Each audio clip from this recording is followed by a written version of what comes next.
What's up, everybody, and welcome to Pillow Talk, Moment with the Mobleys. I am Johnny Mobley Jr. And I'm Deirdra Mobley. And we are an ordinary couple with extraordinary purpose. Great morning, great morning, great morning, great evening, great night, great afternoon, from wherever you're tuning in from. Greetings, salutations, accolades, and blessings. How y'all doing? Mm-hmm. Hey, baby. What's up, babe? What's going on? Great morning. Great blessed, morning. Highly favored. On top. And still rising. Babe. Yes, ma'am. It's another day. It's a journey, and I'm glad about it. You better be, girl. You on the side of the dirt. Yeah, you're If right. you wake up on the other side of the dirt, it probably could be some problems. Yeah. Be buried alive. Well, I ain't thought about it like that. I guess I should have thought about that before I said it. Yeah. I was thinking in my mind, if you wake up on the other side of the dirt, then yeah, you probably go. Yeah, you buried me alive because you got angry with me. How in the world did you flip it? Like, you know what? You have an imagination on you, woman. I know I do. All right, that so is crazy. Since you go tag it like that, I had to tag it like that. We still talking about the last one. I know last week we talked about the episode. We talked about forgiveness, and our second part of it. And today we're gonna elevate a little bit more and talk about anger. Yeah. I think it's the appropriate time to talk about all this stuff because of everything that's going on. Well, you know, we did the 5 love languages, and so under that was we started with love, the love quiz, the love languages, and then we went on to what's your forgiveness language. That was also under the love languages quizzes. Yeah. And now we're just, which is for, like you said, much needed time. And so the last one is the anger quiz. And what's your anger profile and all that stuff. So yeah, I think it's a very good way to gauge where you are, how you handle things. Because I promise you, y'all, every last test we done took, when the results, it gives you a title and then it gives you detailed information about what it is. To choose what's, and every time I saw the title, you. I was like, that ain't right. There's no way that could be right. But I am not like that. Then you read the details, you be like, oh, yeah. Yeah. That's you, that's pumpkin. Me. That's me. So sometimes that old saying, you can't judge a book by its cover. So I was looking at the cover, and the cover said one thing, but the details of the book. What book you read that you said was like that? The Power of a Praying Wife. Yeah. Well, I thought it was going to help you fix me. Yep, I did. And did it? It did, but in another way. It helped you fix you first. Well, yeah.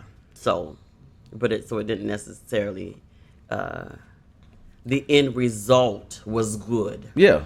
But what I thought was gonna happen was I was gonna open this book and it was gonna show me how to pray prayers step by step.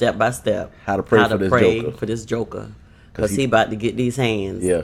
And he about to why you think make you a thug? I'm talking about somebody gonna get some daggone hands. And I'm not a thug. I just try to talk like I am a little bit. I know. But it didn't. It showed me. It turned the mirror on myself, on me, and it was like, that's the yeah.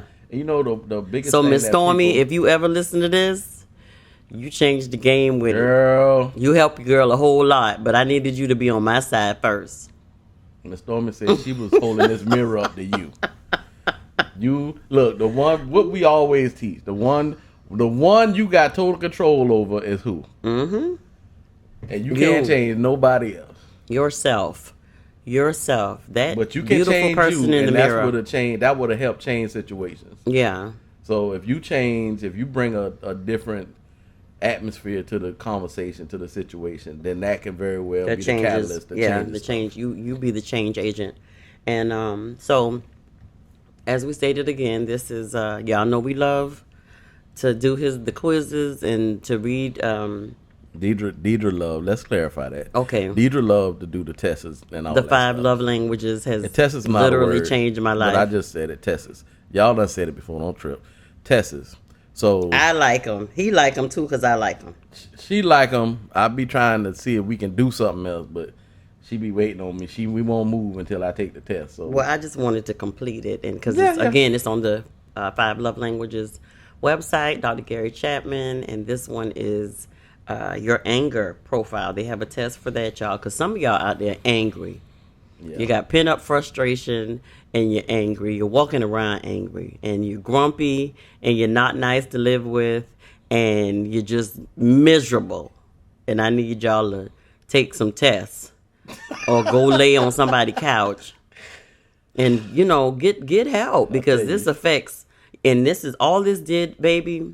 And when I was reading some stuff on it, all it did was prove right what I had been saying about, even when I hadn't read up on this stuff, about how unforgiveness and, holding on bitterness and all that stuff, how it affects your body.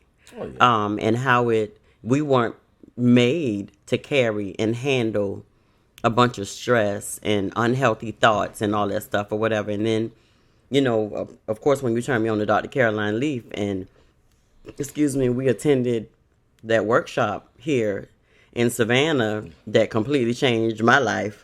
Powerful, as if her videos didn't. Powerful. If y'all never listened to a podcast, read a book by Dr. Caroline Leaf, y'all go read. Because she is amazing, not amazing. She's amazing.com. She is the one person that I've encountered in my life, that we've encountered in our life, that, because we believe in science. We don't think it's the end to all, but we believe in science because it gives you insight. And sometimes, God puts you in situations because he needs you to just believe that you can walk on the water. And then other people he put in the situation, he needs you to understand how you walk on water. So it's different questions that God gives different individuals that he wants to answer. But sometimes we just take it too far and think God a magician and not a miracle worker. You were saying about Dr. Caroline Leaf and how she just helped us to understand, the bridge the concept of science and what God says and what he wants and how he designed us, how he created us, and how these different aspects of life, decisions and attitudes and everything just affects our bodies, and how we live for so long and don't even realize that you're you're overweight or you're overeating or your body is hurting, and it's because of just the simple stressors that you allow to overcome you. And you understand what I'm saying? That you let consume you, that you walk with on your shoulders every day, and you let it help deteriorate your body. When you can, do simple things like learn how to forgive. You know what I'm saying? Learn how to forgive. Learn how to place those feelings and learn how to get over that and to release them and pray and ask God to take those stressors away from you, but put things in place that'll help take those stressors away as well. Yeah, so what she did was she bridged the science with God. One of the statements she made, she said, science is finally beginning to catch up with God's word. Yes. So she's bridging it. And she's explaining a lot of the scriptures that she's explaining. No, you said she's bridgelant? I said she's explaining a lot of the scriptures. Okay. I'm sorry, go ahead. She's explaining a lot of the scriptures. That was a pause of anger? Go ahead, baby. Sorry. She's explaining a lot of the scriptures that we've listened to and some of us memorized for years. So it's her information and she's a wealth of information. Mm-hmm. She has podcasts out. I've pretty much read every book that she has out so far, I believe. I haven't looked at her stuff. I need to look at some of her stuff and see. Been looking at her podcast and stuff. But yeah, Dr. Caroline Leaf is definitely a wealth of information. She's helping to bridge the science and God. But to move forward, just like my wife was saying, it's a lot of this stuff, the detailed stuff that we don't pay attention to, that we think that, I guess it bypasses us for whatever reason. But the more information that you know, when it comes to making better decisions, then God holds you responsible for it. So because you know something and you don't do it, don't mean you're exempt from it. That makes sense? Did that make sense? Makes sense. To me, to them. It makes sense. Yeah. So let me read. Can I read this little piece real quick? Yeah. And then we can move on and tell them what it said after we took the anger test. It says Dr. Caroline Leaf is a cognitive neuroscientist, which I think you've said before, or that's her technical name. Yeah. She's a cognitive neuroscientist, and she spent her whole career, over 30 plus years, studying the brain. She says that every 7 seconds, your subconscious brain reruns its mental file, and every 7 seconds, you choose to either be angry, bitter, or to forgive. She goes on to say that when you are angry, bitter, or resentful over a projected period of time, it leaves a physical hole in your brain. And the physical hole in your brain produces dementia and perhaps Alzheimer's. When you choose to think good thoughts, your brain fires good electrons into your whole body, and your body begins to heal. I'm telling y'all, this is some good stuff. Yeah.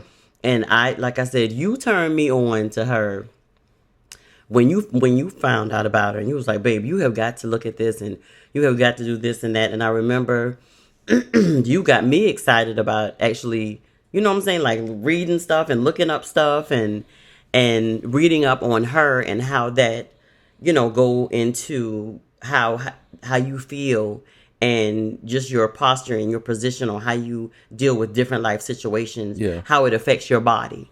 Because for a long time, transparent moment, if somebody, made me angry or made me mad, I would hold it.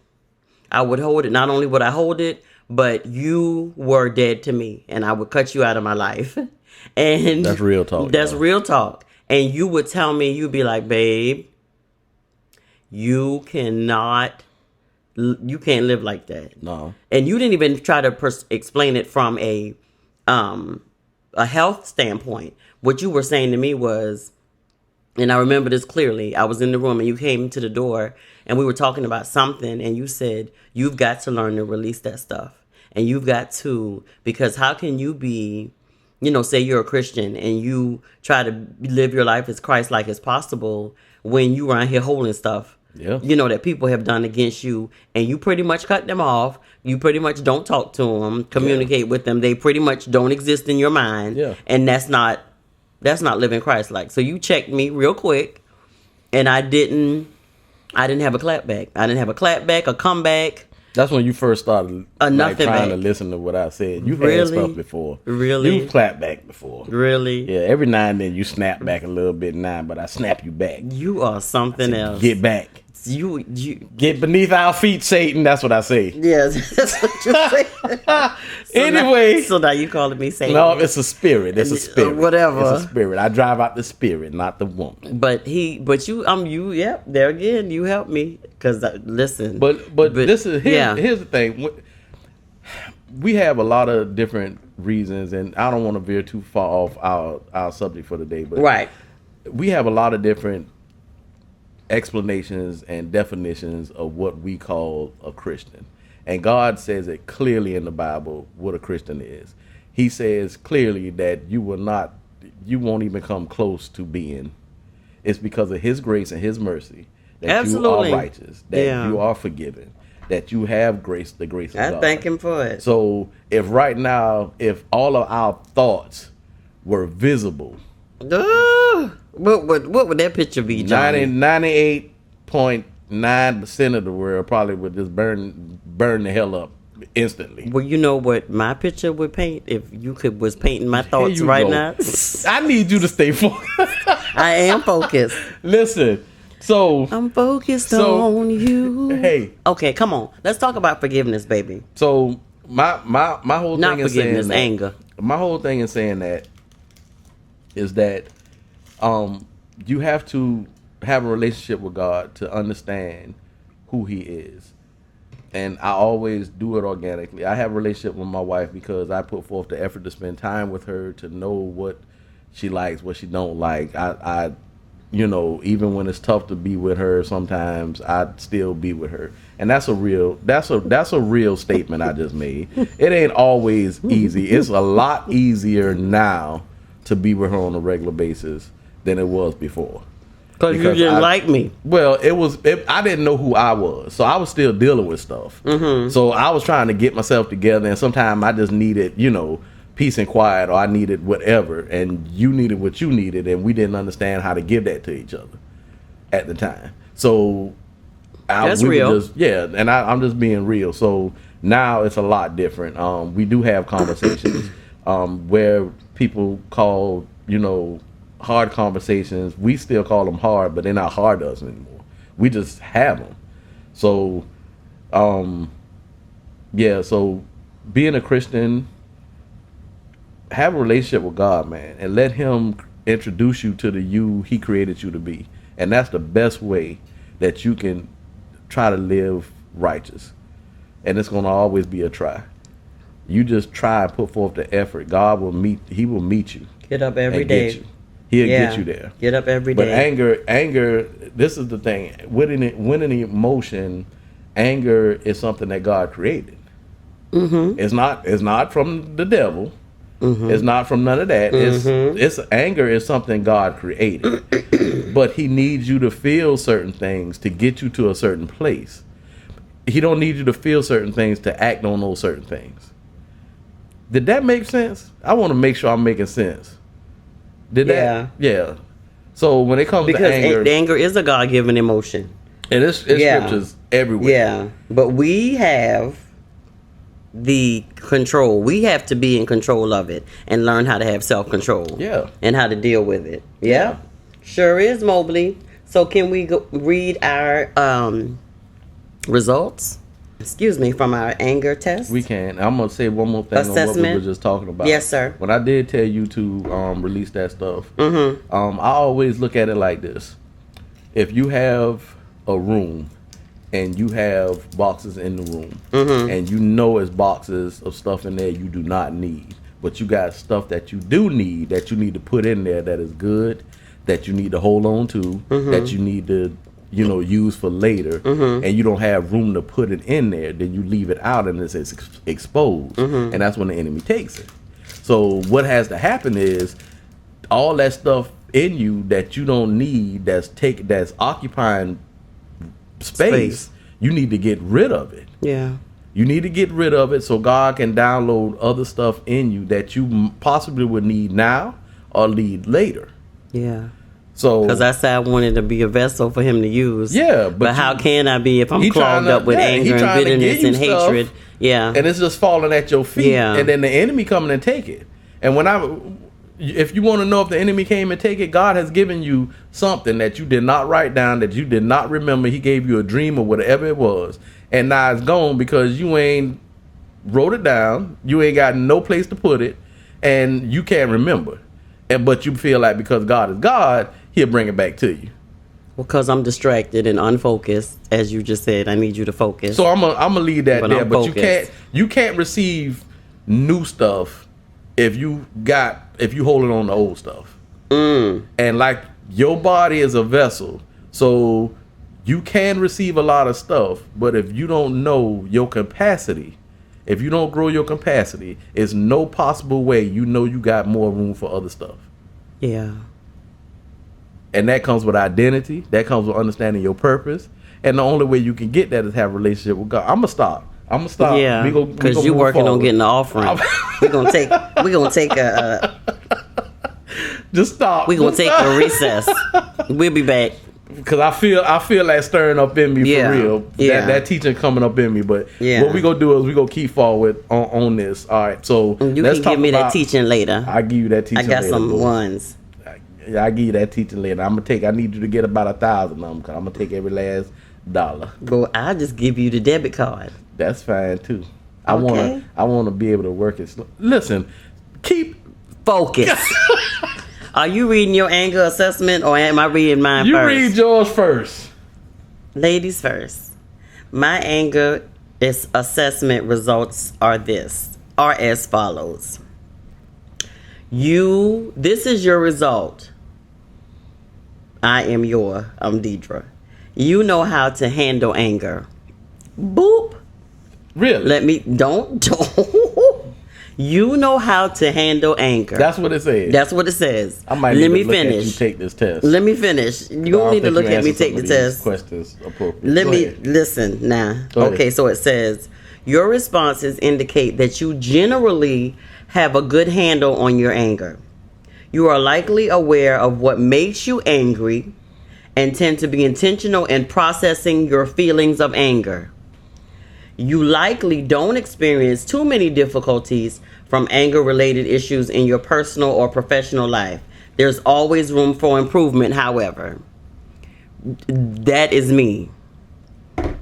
That is you. That is me. Now, be honest. Because the one thing that I do know about myself is that I process things before I speak on it. I'm not a fly. Huge, because one time I didn't know if you was processing because you never spoke on nothing.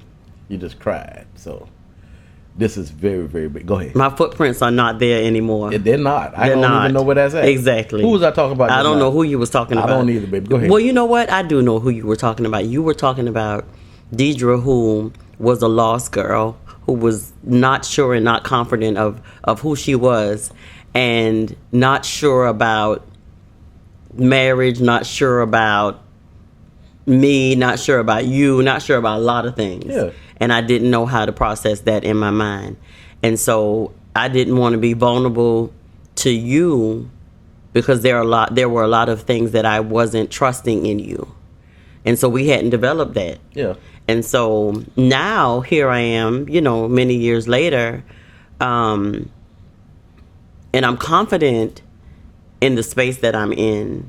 And I know that if a situation comes, whether it's a personal situation between me and you or family members, or if it's a professional, arena, that I say, God, I'm salt and light in the earth. And to me, that's the most important relationship in my life. Right. And of course, next comes you. But I'm always thinking, how am I representing you, God? Am I being salt and light? Or am I being pepper in darkness? And so that's my desire. And so that's why I keep my mouth closed if something is happening at that moment, because I don't want to react out of complete emotion. Yeah. I want to have time to process it. And what brings an example of that, and this was in a professional arena, and it happened some years ago, but there was a situation that was happening at my job, and it made me very angry. And in that moment, I felt myself literally about to blow up. And I text you, and I was going off on the text. Yep. And you text me back.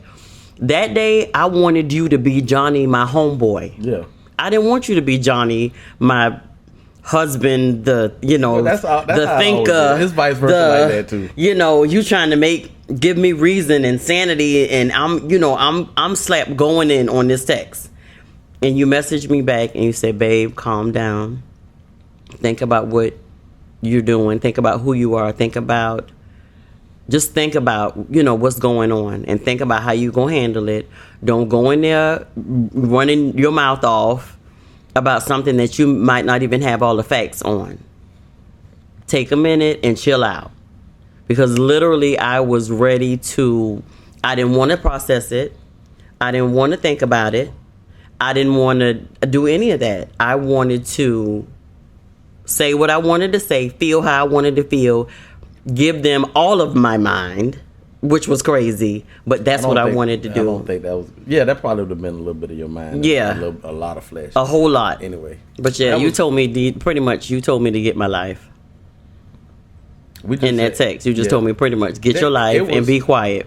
It's times... The one thing that I've learned now at 48 years old, man, is that just everything that comes through my mind, it's like because of the gateways on my body, it's certain things when emotion happen, when I see stuff, when I hear stuff, you know, even when I smell stuff, it's just different things. Even, I mean, all that stuff has some type of catalyst to an emotion. Mm-hmm. If you walk in a bathroom and you smell it and it's funky, you get an emotion. You start to think. You start to, all these perceptions come in your mind. You start to think all these things. So it happens. It happens. The difference is me walking into a bathroom that's funky, responding however I respond, which most of the time I won't say nothing. I'll probably just leave out the bathroom. Like, oh God, I can't do that. Where other people, public bathroom, yeah, where other people will walk in and say, you know, what the F? Boy, it stinks F up in here. You know, they got to say all these different things. Have you been that person before? I don't think I've ever been that person. Oh, okay. I walk in somewhere, and if it ain't, I walk right on back out. I ain't even finna. I'm good. Well, you know, I'm good. Dang near dance all the way home before I go to a public bathroom. Yeah. But we don't even talk about that. But but that's what happens. So it's you have to take time to allow things to process. Your body is your body, and it works the way you work. It works. But here's the thing: you can train your body to be a certain way. Right. You have total control over it. You're right.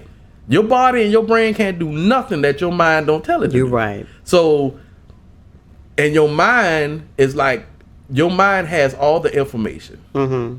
All how you grew up, what bad things done happened to you, all these things. Yeah. And your mind have to tell your brain. Your brain is the control center for your body. Mm-hmm. So when your brain tell your body to do something, it's because your mind done told your brain to do something.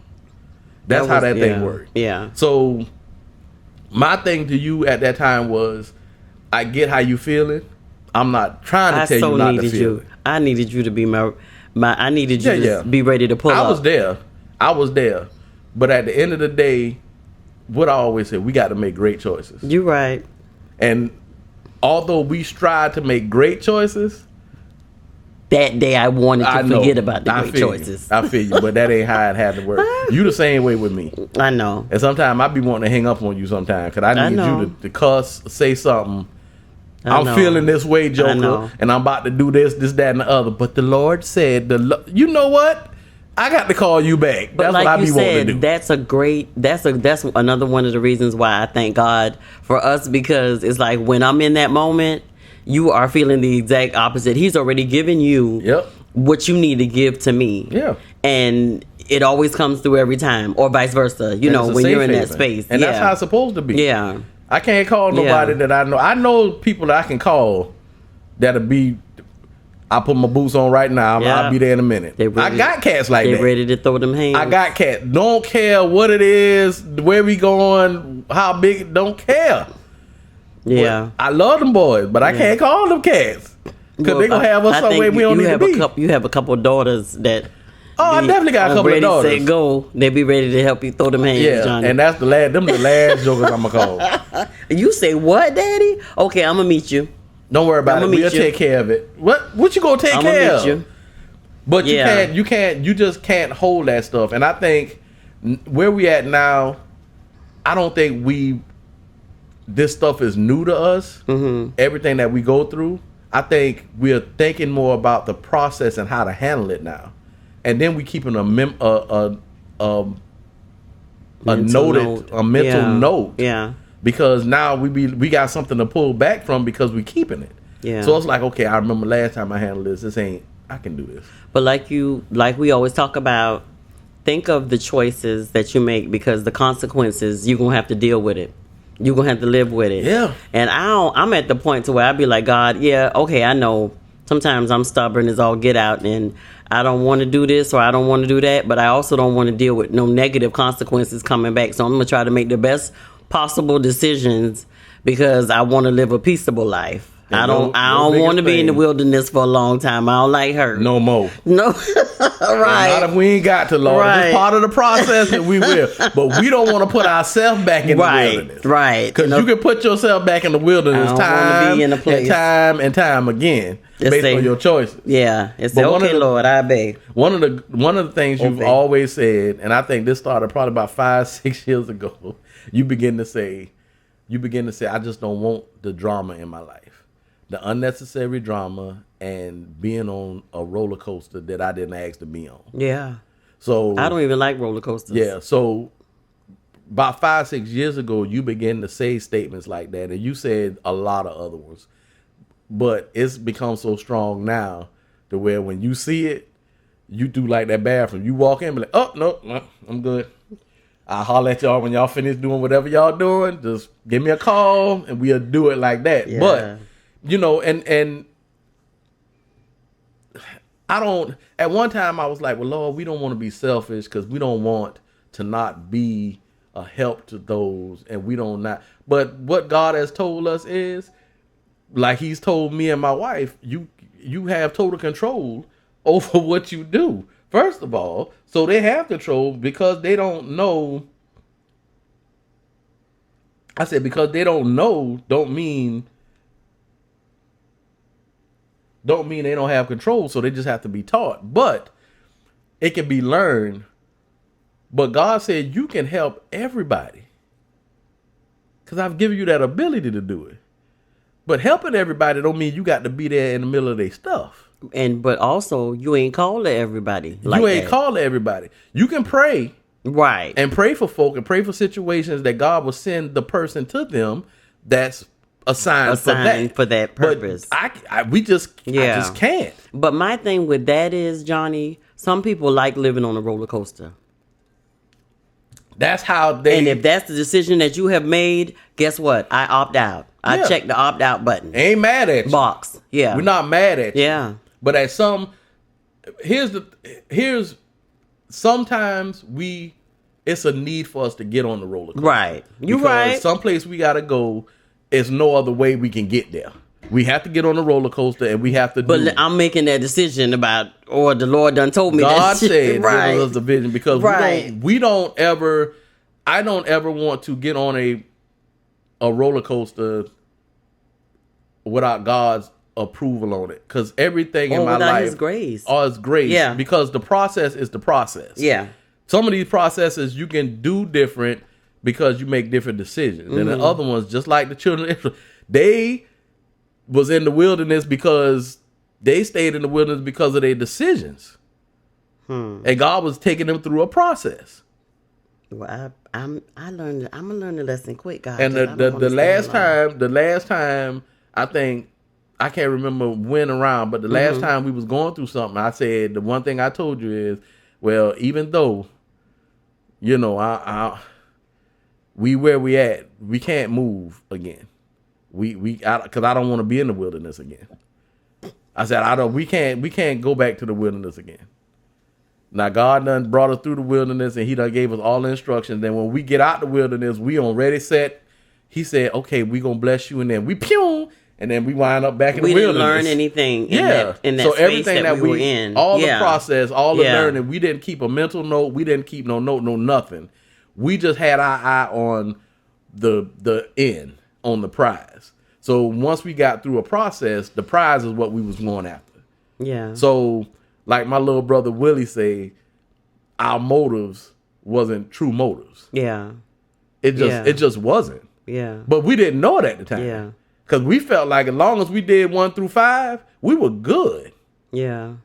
But that ain't how it worked. In those wilderness moments, you really, if you would just submit and say, God, okay, for whatever reason and for whatever season this is, I'm willing to learn that lesson. Yeah. I'm willing to learn whatever it is that you need me to get at, whatever it is you're breaking off of me, whatever it is that you need to pour into me, whatever posture that I need to be in, I'm willing to be that and do that. Yeah. Because he does take you through those wilderness, those times, but it's for our good. Everything is working for our good, no matter if it's what we deem, bad and horrible and horrific, or if you, and I'm like, okay, I'm not fighting it. There were moments that we've gone through financially, and where we were literally, they say you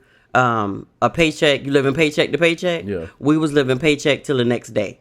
Yeah. It wasn't paycheck to, it was even what was coming in was already owed out on top of that. Yep. And so it literally felt like we were drowning. And this time wasn't for like a month or so. This was like some years. Oh yeah. And we were like, okay, well, what are we doing wrong? What, we love you. We serve you.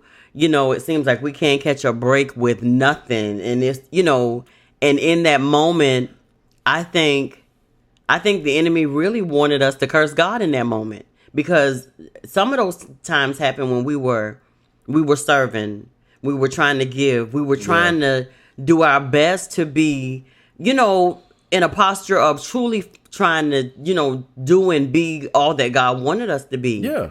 But it seemed like nothing was working in our favor. Because let me tell you why I believe that. Because we did not get it. We didn't get it. Instead of, we took that statement of making lemonade out of lemons. We took that as a place of, okay, because we was living check to check, and then we got to a place that we was living the check before we got the check. The check, girl.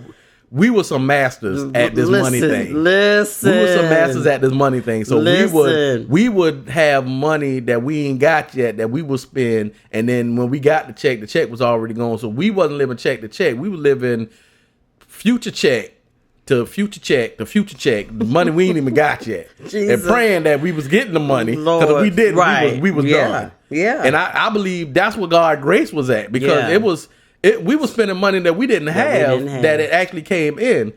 But just like we taught ourselves to do that, we had to change our mind. We had to change our mindset. We had to change our mind and our management, because we did what we knew how to do at the time, and we didn't know no better. We was trying to survive. Yeah. Yeah. So when you get in those moments, you have to make a change. So it was not until we got to a place to where we said, okay, it was crazy. We even got to a place where we actually got income tax money, and we just sat it in the bank, because we wanted to just look at the bank and see $3,000 in there.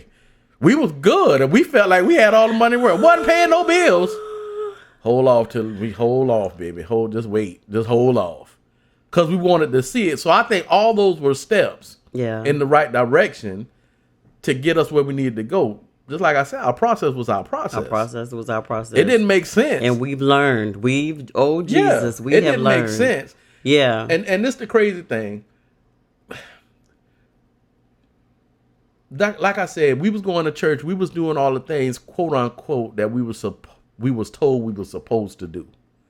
So we was going to church. We were serving hard. We were showing up. We was doing all that stuff. But it wasn't to actually transform. It was actually to get to the goal. Yeah. And that was the truth. Yeah. But he wanted to do something within us. But the God, let me tell you something. The God that we serve, he wants us. He can care less about the stuff. So while you thinking you doing what you doing to get to the stuff, he gonna let you think you doing whatever you doing, and it's gonna be short-lived. Yeah. So at the end of the day, it wasn't until we got a relationship with God that changed us from the inside out. So it changed how we see stuff. Yeah. We don't see stuff through our natural eyes most of the time. Yeah. We see stuff through spiritual eyes. Yeah.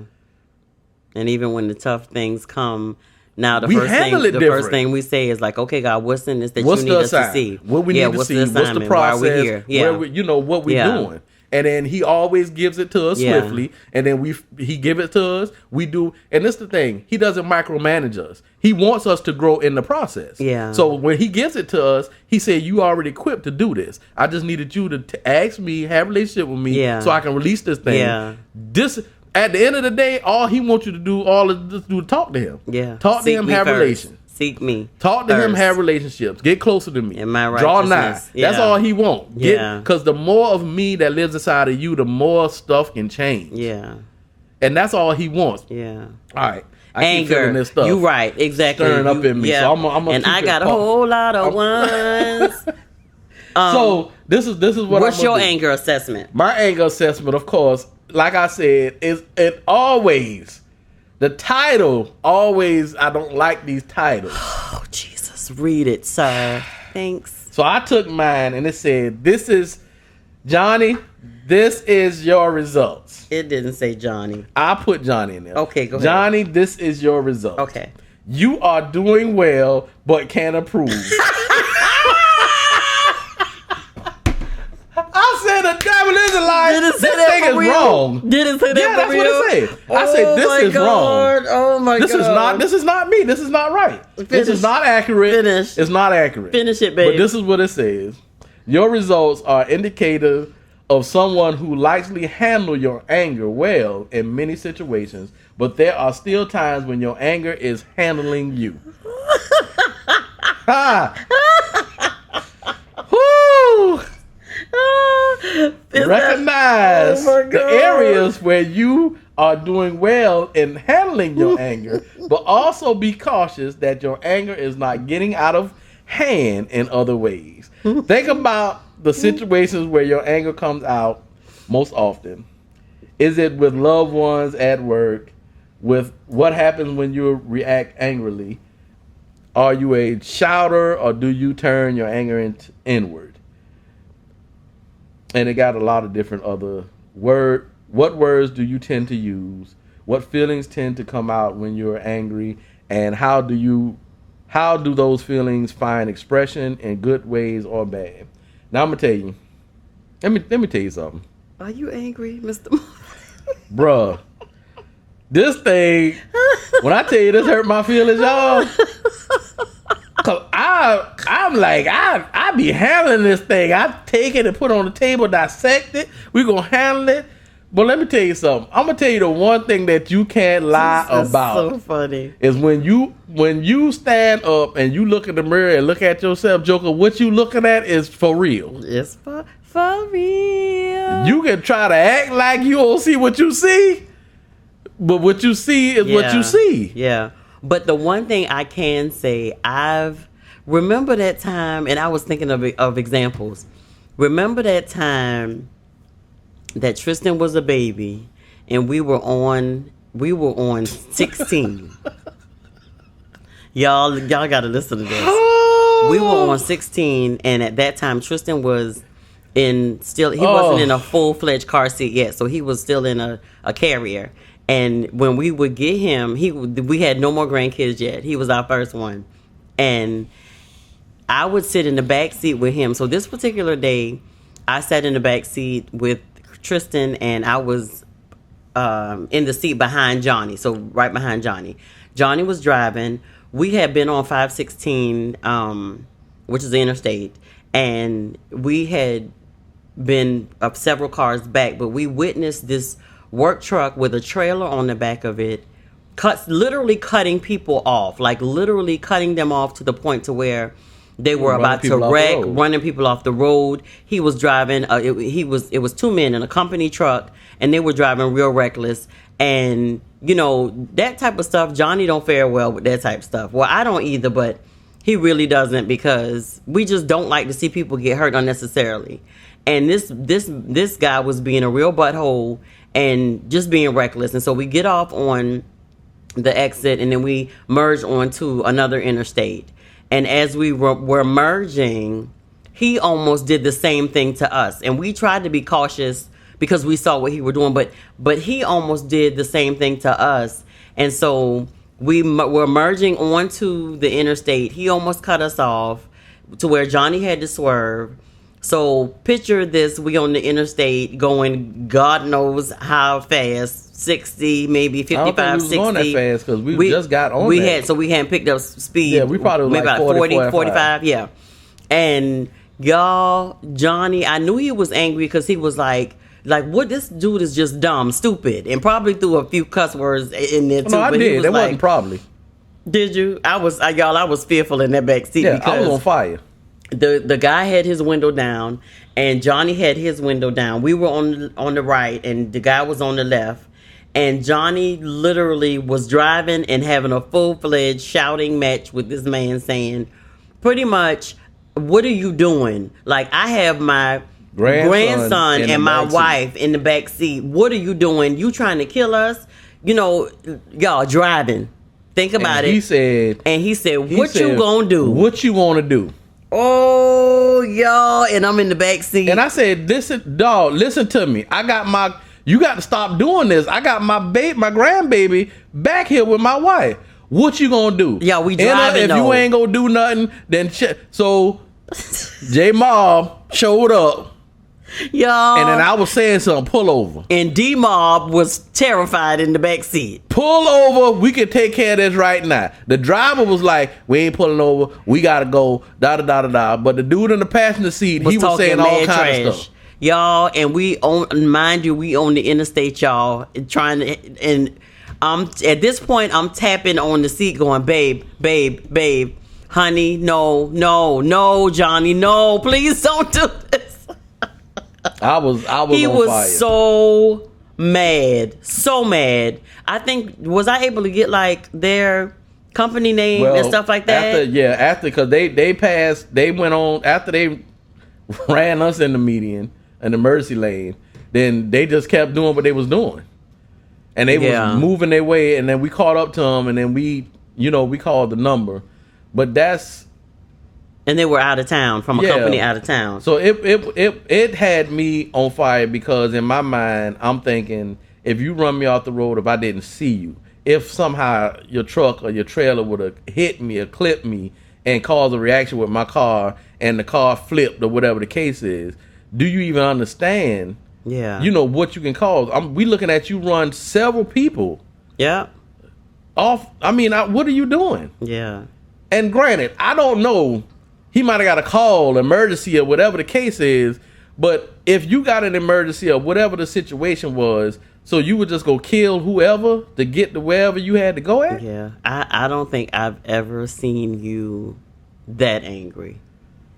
Well, I don't think I've ever seen you that angry. I mean, I don't think I've ever been that angry, because that was a brand new situation. Because I never had a grandson. Yeah. So I had a grandson. He was a baby. I got you, and you've been in several. Well, I ain't gonna say several. You've been in a couple of incidents where I had to pull up. Remember the time I jumped out the car? That was in high school, though. Anyway, you were a hothead. You were trying to be a hothead. I'm not a hothead. I said you were trying to be a hothead that particular day. But what I am a person that gets stuff done. So regardless of it's for God or not God, I'm gonna get stuff done. I don't think that was warranted that day. That was back in high school. Yeah. It was an issue, and I was gonna handle it. But you was jumping out of the car and hadn't even threw the car in park yet. You was in the car. Oh. You just need you to stop the car. Oh, okay. Where he at? I got it. That calls for taking control of your anger when you didn't even throw the car in park yet. But anyway, that was a long time ago. However, I understood exactly why you felt how you felt, but I just was tapping on that seat like, baby, we can't do this, because we don't know what they carrying. Of course, they don't know what you carrying. Yeah. And but we don't know, and us, stopping on the side of the road to fight or to do whatever. But my mind wasn't there. I know it wasn't. My mind was, if he would have clipped the car. Yeah. If anything crazy would have happened. If he would have ran us off the road and it was a car, an emergency on the side of the road, somebody changing their tire, whatever the case is, it would have just been so bad. Yeah. But he at that time, in that situation, that person with whatever's going on in their life, they had no care about anybody else. Yeah. They just cared about themselves. I completely understood that. However, on the flip the coin, I've also seen you be frustrated in a professional environment or a professional place, To where I remember this, one of your job previously, you were, and I can tell when you're not yourself, just because we've known each other for so long and we've been together for so long. I can tell when something's going on, because this was, like I said, this was a previous job, and I called you and you were like hesitating a lot, and I was like, babe, are you okay? And you was like, babe, I think we had a previous conversation, and so I knew something was going on at the office that day. And I remember calling you, because every time I talk to you and something ain't sitting well with me, that's called my discernment, y'all. That's my Holy Ghost. I'll be like, you'll stay on my mind. And then so I'll call you back and I'll be like, what you doing? Because something didn't sound right when I talked to you this morning. And I remember you told me, babe, and you were quiet, and I knew something was going on. You was like, I'm gonna call you right back. And I was like, no, tell me what's going on. You was like, babe, for real. I don't want to hang up on you, but I'm gonna call you right back. And you hung up the phone. Yeah, I can't remember what the conversation was. I remember what the situation was, but I'm not calling no names or nothing like that. But it was between you and your manager. Yeah. And he said something crazy. Yeah, he said something crazy to you. And I tried to respond in the best way I could, and then he just kept saying crazy stuff to me. So I just walked off. Yeah. I said, yeah, I can't. And I would much rather you. So I walked off. Do that. But here's the thing, y'all. What do you do when you walk off from the situation and try to be godly, and the situation follow you? And they follow you. As somebody said the other day, I'm saved, but I ain't soft. I'm saved, but I ain't soft. Please understand me. Please understand me. And I ain't been saved my entire life. I'm still working. This thing is a process. You know what? So please, just know in some areas, my cup ain't that deep. It ain't that deep. Okay. Other areas, it's deep. My capacity deep in other areas, but some areas, Joker, is overflowing. You need to back up. But he followed me, and I turned around, and then I looked him in his eyes. I got nose to nose with him, and I think when I was walking away. He was following me, telling me, "Don't walk away from him when he talking to me." Yeah. And then that's when I told Deirdra, I'm going to call you back. That's the child situation. I turned around and I walked straight back towards him. Of course, once he seen me turn around walking back towards him, he stopped. I walked straight in his face and I had some words with him. Wasn't yelling, wasn't nothing. But he knew I was serious. Because you're not even a yeller. Yeah, so I don't. With the anger stuff or whatever, I know when you've had enough of a situation. Yeah. And so then I begin to pray deeper than I ever have before, because I know that although you handle it, I know that you handle it, because I know there's some other words that you want to use besides the words that you've used. So I've been in rooms where you may have been, on phone calls or whatever that didn't sit well with you. I've gotten better at that. You have. I've gotten better at that. You really have. God has.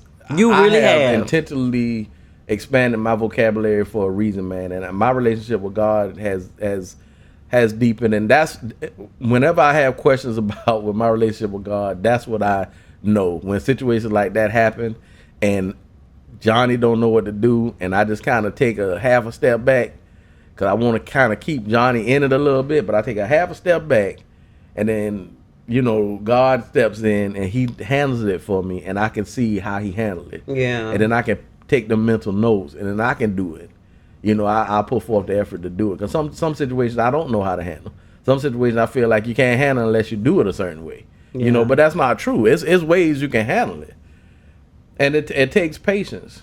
It takes patience, man. And I've said this thing to my wife and my girls and anybody who's connected to me. I've always said you gotta make sure you intentionally make good choices. And what I mean by that, I look at a choice as an investment. And I always look at, if you make a decision, if you make a choice, what are you planning on getting back from it? Yeah.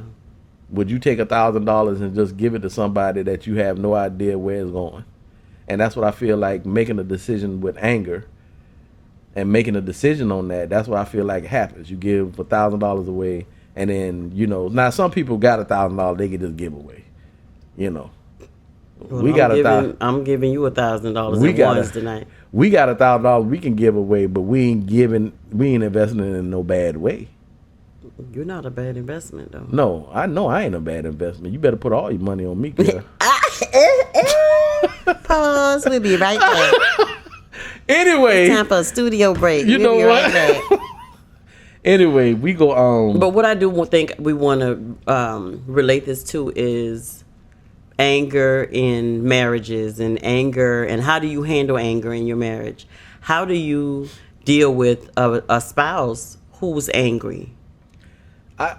And you know what I'm saying? And they don't have control over themselves and their emotions, and that anger has come from situations that are rooted in things that happened in childhood, things that didn't happen in childhood, abandonment issues, you know what I'm saying? All type of things that lead to them now they're an adult and they may be fine on the outside.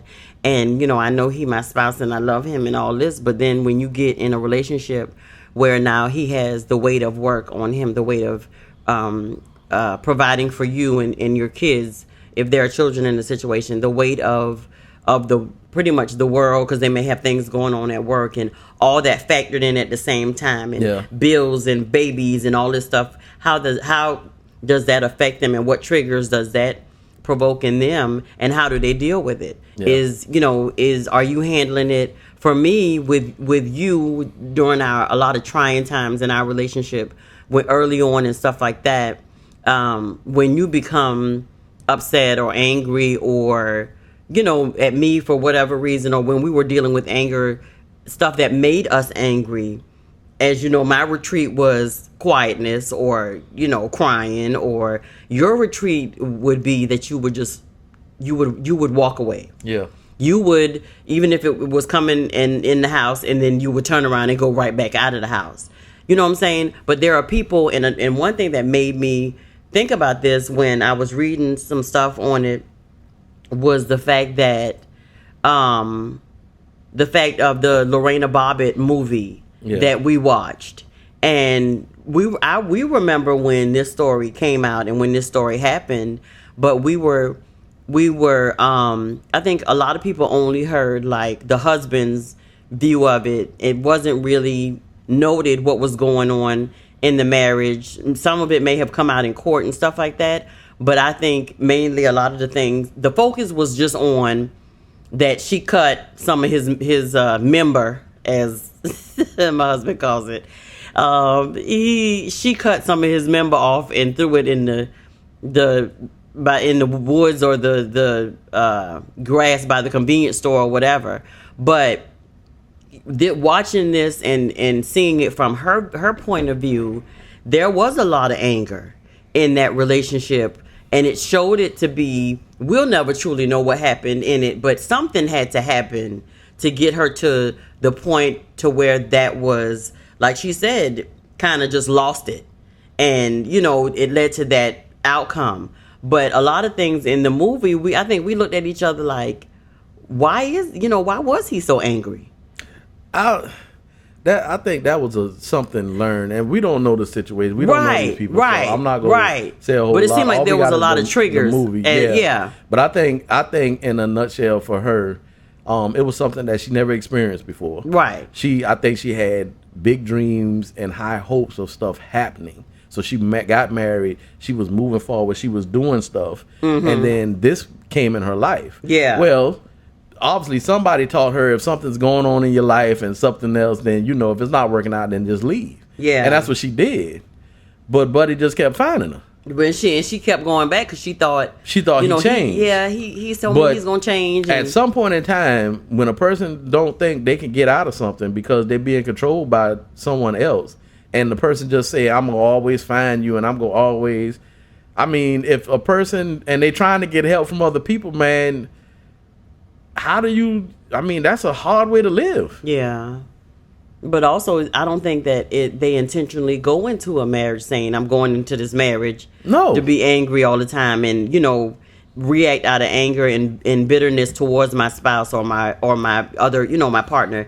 And it not only can it be a man, but it can be it can be a woman. And that anger, comes out whether it be verbally, and you're verbally attacking your spouse, or you're physically attacking your spouse. Not just men on women, but women on men as well. Absolutely. And that being a part of your relationship is like, how do you function like that? Yeah. How do you function like that? Because just like we as women hurt, men hurt as well. And like I said, told you that time when, I kept hitting you, and even though I thought we were playing, and you told me that hurts, and I didn't believe it until you really looked at me and hurt my feelings and made me see, like, when I tell you that hurt, babe. And I was like, oh, okay. All right, well, I'm not, okay, I'm sorry, But it changed your perspective on it. Yeah. And, like we mentioned earlier, the Bible clearly states, be angry, but sin not. Yeah. Because he knows, how we're made. And he know that we're going to have things that trigger us. And he knows that, once you say, we laugh and we say, be careful what you pray for.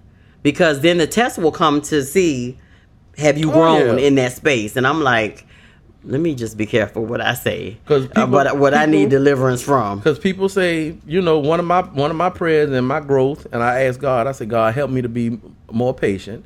And then he put me in most situations where I had to use my patience. Yeah. That's how it works. Yeah. You don't ask you don't go in something and say, okay, I want to be faster. I want to run faster. And then they say, okay, well, what we gonna do is sit you on the couch and let you watch these videos about how running faster. No, they put your tail on something, in situations, in different stuff. They train you so you have to go through the process. Everything is a process. In a marriage, man, I'm gonna tell you. Well, we gonna leave that for another episode. We gonna have to talk about this. I think this is probably one of the things that will be a major lesson teaching in our marriage conference when we have it. Is the anger and the forgiveness and the conflict resolution and all that, because in a marriage,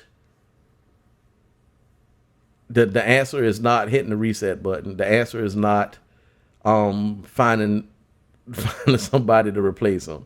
Those are not the answers. It's a process, and I will continue to say this: in a three-legged race for life, you're connected to that person when you go through vows, and it's a process. It's a one-way journey. Things are going to change. The situation's going to change. You buy a house means more money got to come into the house. You buying things, you purchasing things, you having a baby means more finance got to come into the house, which means the man might have to work a little more and work a couple of jobs. We pray that, that don't happen so you can spend time, but they might have to do what they have to do. Some incidents, they might have to have the man and the woman work, but you go through a process. You got to have a plan for this stuff. I say have a plan for every single thing that you got to do, and then put it to where it comes to some type of ending and then another beginning on another level.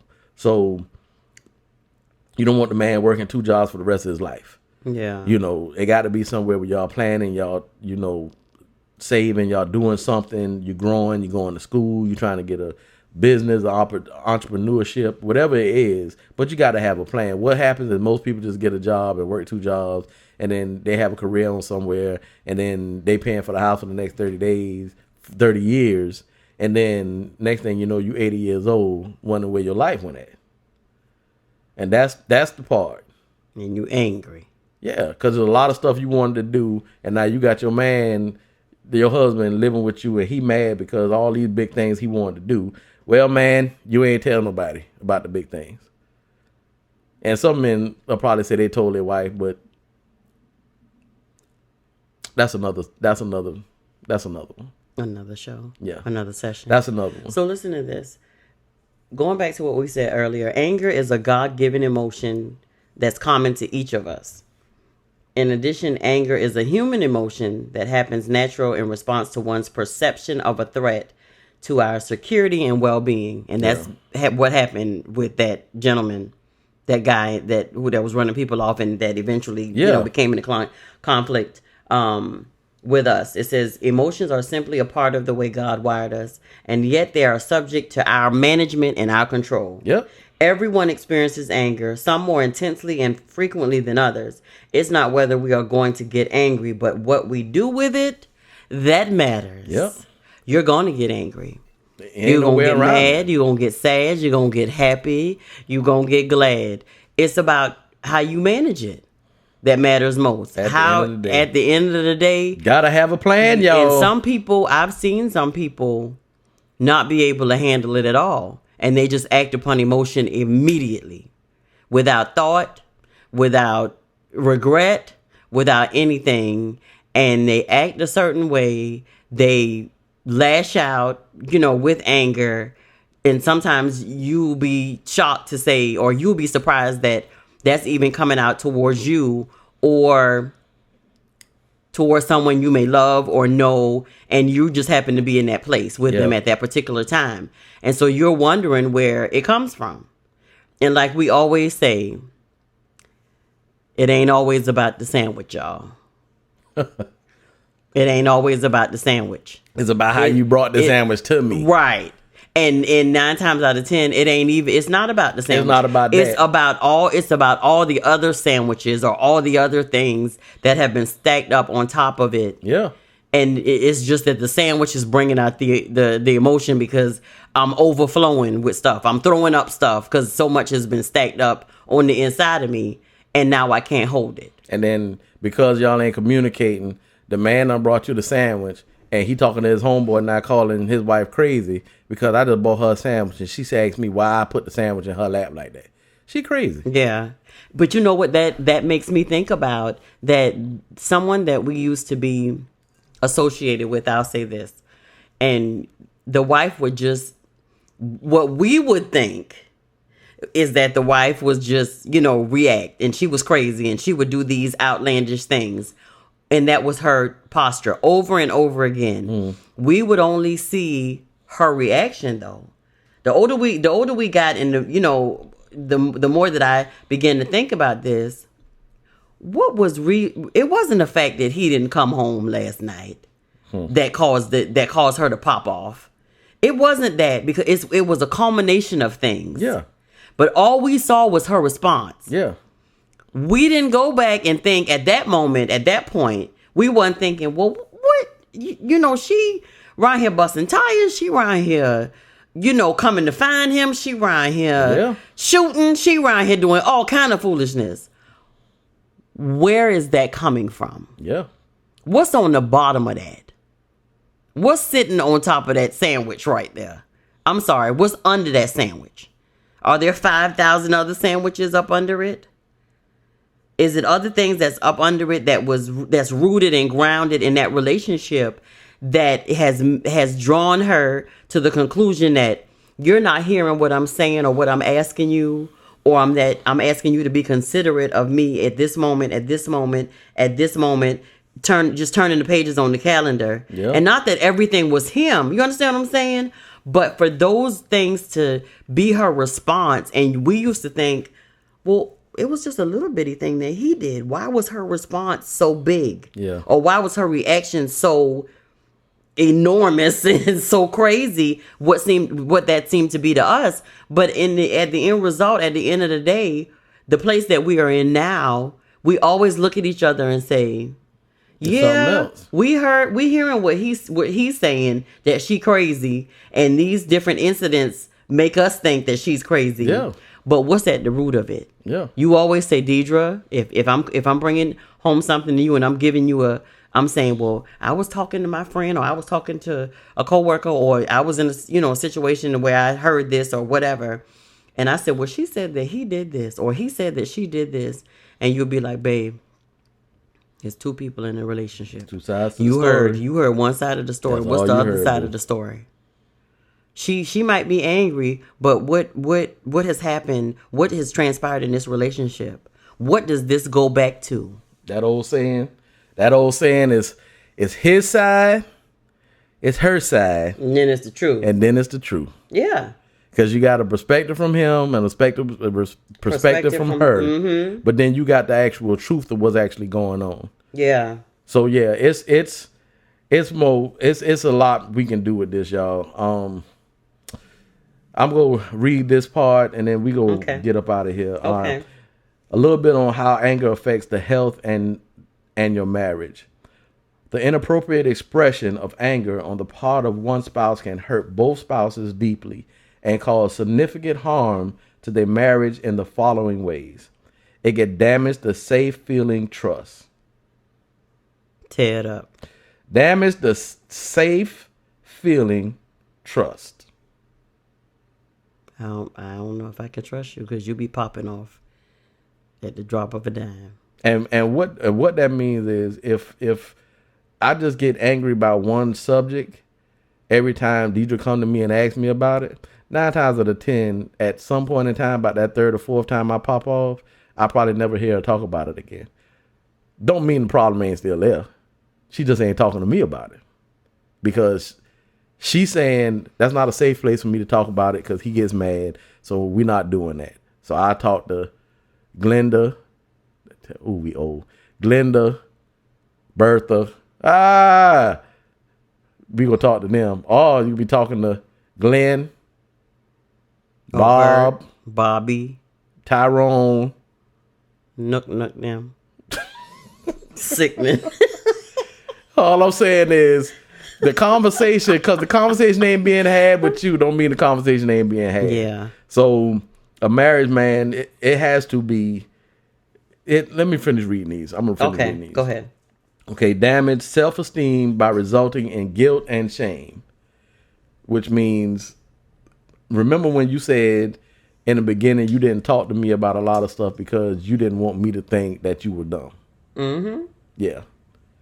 And I don't know if I don't know if that was something that I was doing to make you feel like that, but that's what your results were. You were a good wordsmith. You were a good talking your way out of stuff. That's why. Yes. You thought I am admitting right here, right now, to this day that but you always said I was a good wordsmith. Yeah, you knew how to finagle your way out of S. Real good. Real good. And you would leave me sitting there thinking, well, God dog, maybe it's me. Maybe. Lord Jesus. Oh, my Lord. I'm for real. Y'all just don't understand. But that wasn't my intent to make you feel that like that wasn't your intent, but that's what happened. Because it would be like, I would say, baby, money is green. And you'd be like, well, statistics show that technically money was actually brown. And I could sit a dollar bill on this table, and by the end of the conversation, you make me think that it was a $10. Well, I know the history on the dollar, on the money. Exactly. Exactly. All that right there. And I'd be like, at the end of the conversation, I'd be like, well, maybe it's me. Maybe I'm the dumb one. That's what I was trying to do. I don't have no. Now, I'm gonna tell you this. In the beginning, I don't think that was intentionally ever what I was trying to do. I don't think I knew what I was trying to do. You was just talking your way out of stuff. I knew it was some situation I was trying to talk my way out of stuff, trying not to be in trouble or whatever the case is. But I knew God has given me that gift to store information, to research stuff. So now I thank the Lord that He has given you also the know-how, the wisdom, the knowledge, and the understanding where and how you're supposed to be using it. Or y'all would have been wearing some green, blue, purple, red, and yellow dresses at your funeral. Go ahead. Finish the rest of this. Boy, you always take a hard left somewhere. I do. I always do. I always do. All right. Go ahead. All right, so the second one was damage. So the first one was damage the safe feeling and trust. Second one, damage self-esteem by resulting in guilt and shame. There you have it. Make one fearful of self-giving and of receiving love. Introduce and increase a fear of being hurt. Result in a spouse being distant. Lead to sadness, loneliness, and anxiety. Wound the sense of being special and a gift to one spouse. Increase sexual temptations.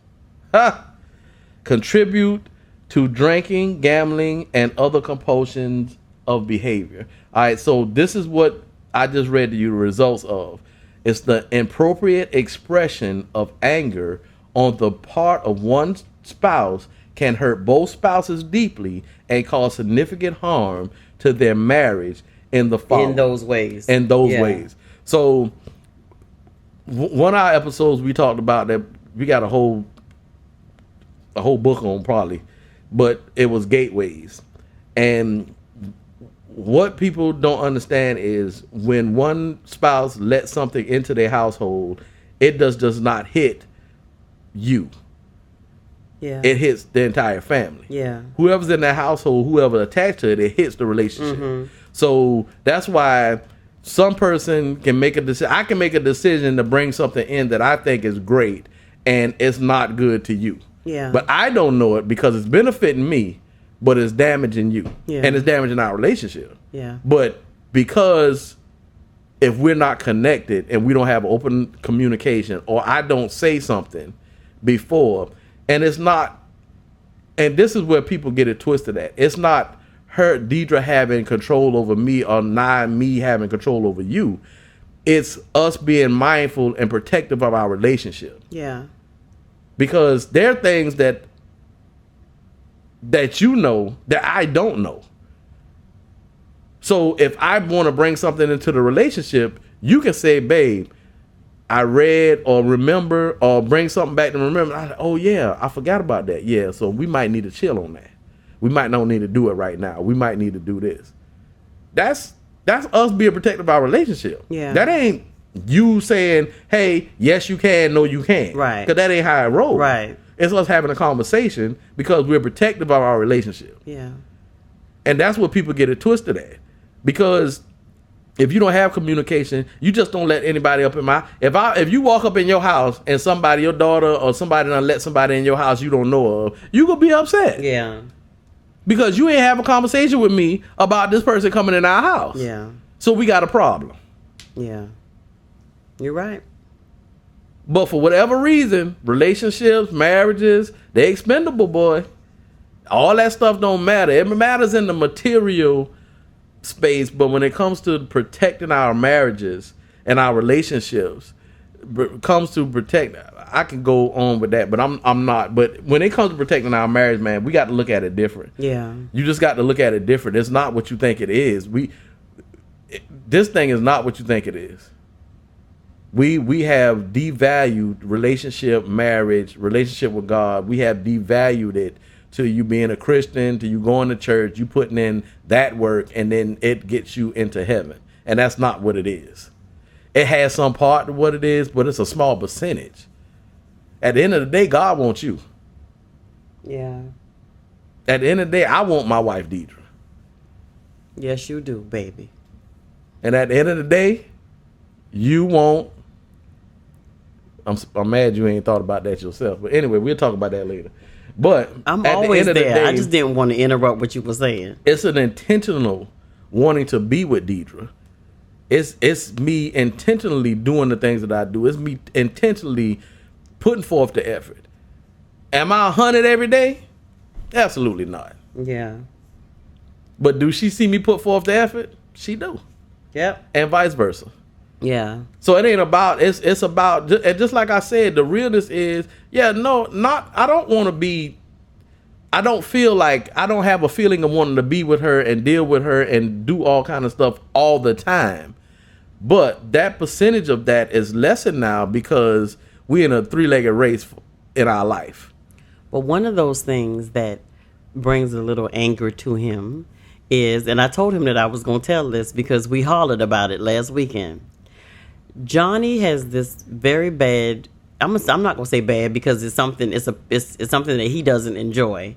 So I have a tendency that if I hold his hand, or if I, while we're driving, I'll put my hand behind his head. I'm a touchy-feely when it comes to him. And so I don't just hold his hand, but I hold his hand and then I rub it at the same time with one of my fingers. And for some reason, that's irritating to him. He does not like it. He does not enjoy it. It angers him. And I'm looking at him like, and he'll be like, he won't say, babe, don't do that. He'll just kind of slightly pull his hand away from me. And I'll be like, so you being nasty to me now? And he'll be like, no, but remember, he was like, who does that bring pleasure to? Does it bring pleasure to you, or does it bring pleasure to me? And I was like, it's just something that I do like to show you that I love you, and you don't want my love. That's what I have equivalated to, that you don't want my love. And so of course we was hollering about it or whatever, but that was something. When she said hollering, y'all, she mean laughing. We was laughing, yeah. Sorry. She used different words to express that. I do, but we were hollering though. But at the same time, I had to respect the fact that that's not something that you like. And I do it in different ways all the time. And you be like, you'll pat me and you be like, babe. My thing is not her touching me. It's the thumb moving back and forth. He cannot stand I'm that. like, what is this? He cannot stand that. What is this a part of? I don't understand. It's a part of me showing. Let me love like, you. just hold my hand, baby. No. Hold my hand. Put your hand on the back of my neck and just leave it there. Leave it there. She want to take. It's always one finger moving slightly to the left and the right for several hours, and I'm like, what? Can you please? And it's been, I think I said something. I tried to say something one time. She's been doing it forever. I have. And then the other day we was in the bed and she started doing it, and I just looked at her. I said, hey, can we talk for a minute? He nasty, y'all. No. And I told her. No. And then she made that same thing. She talking about, you don't want my loving. I'm trying to love on you and you don't want. That ain't what this is, baby. That ain't what this is. So listen, guys. I want to give y'all a couple of things, and we're gonna wrap it up for real. But we don't want to seem like we ran through this, but the best way, and we always say this about everything, the best way to deal with things, whether it's forgiveness, whether it's anger, whatever it is, you got to get to the root of that thing and figure out where are all of these feelings coming from?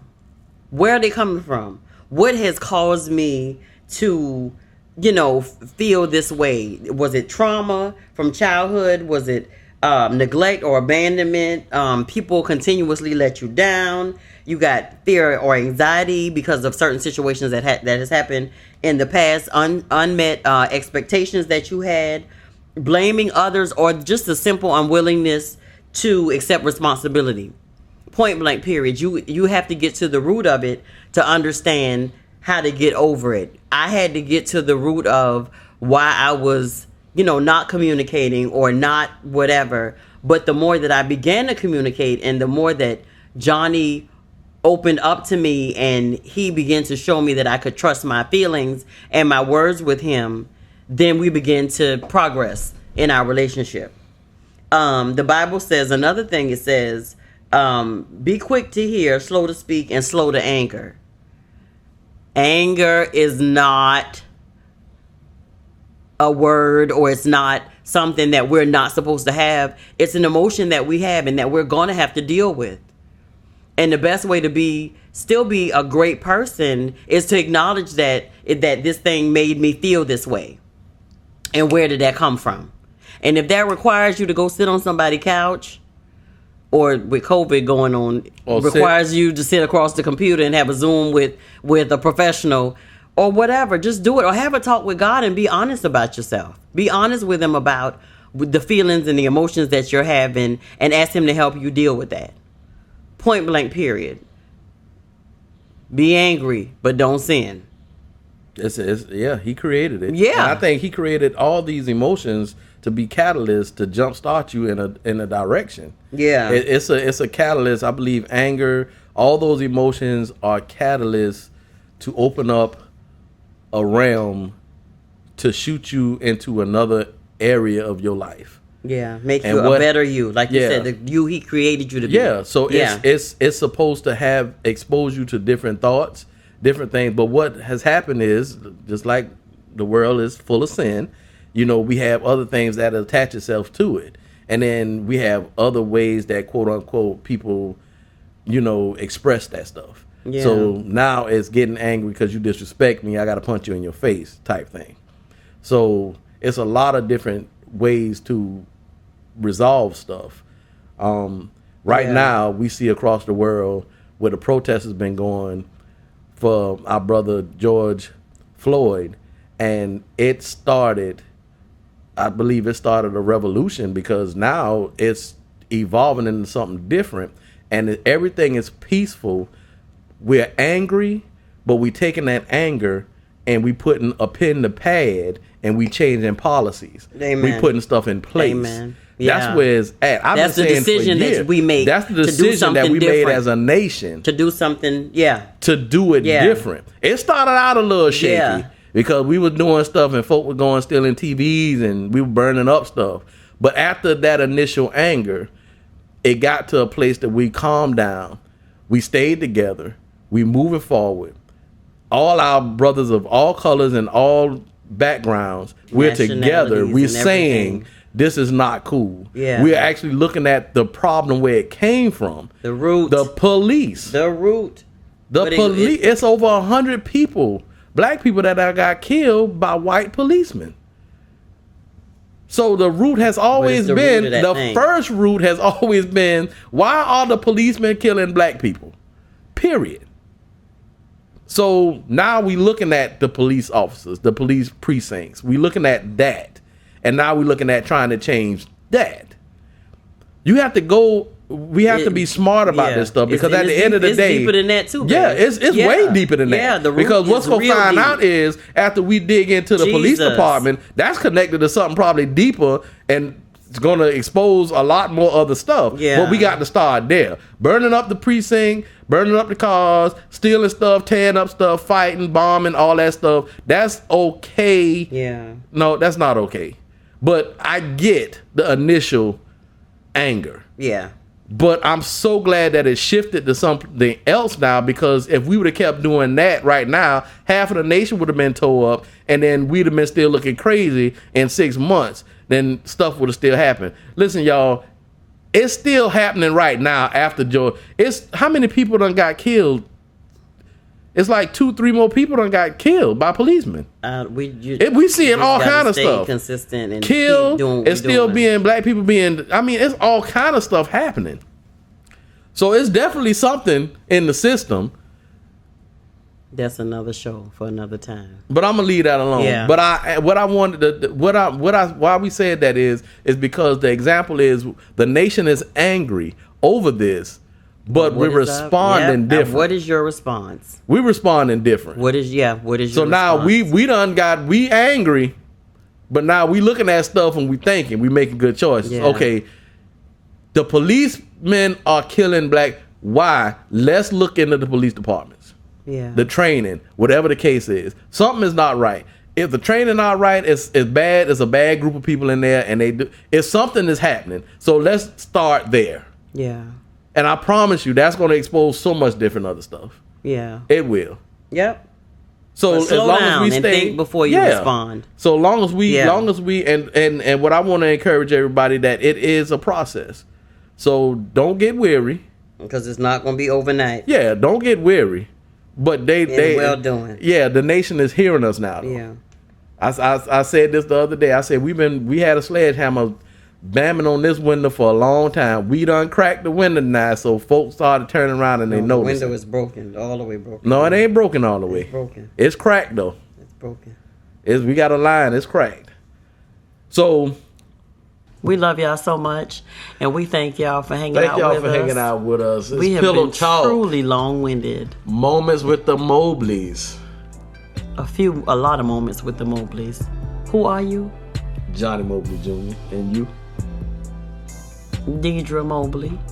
Jr. Still your wife. Still my wife. Yep. We're an ordinary couple. With extraordinary purpose. We gonna holler at y'all later. Peace. Night-night.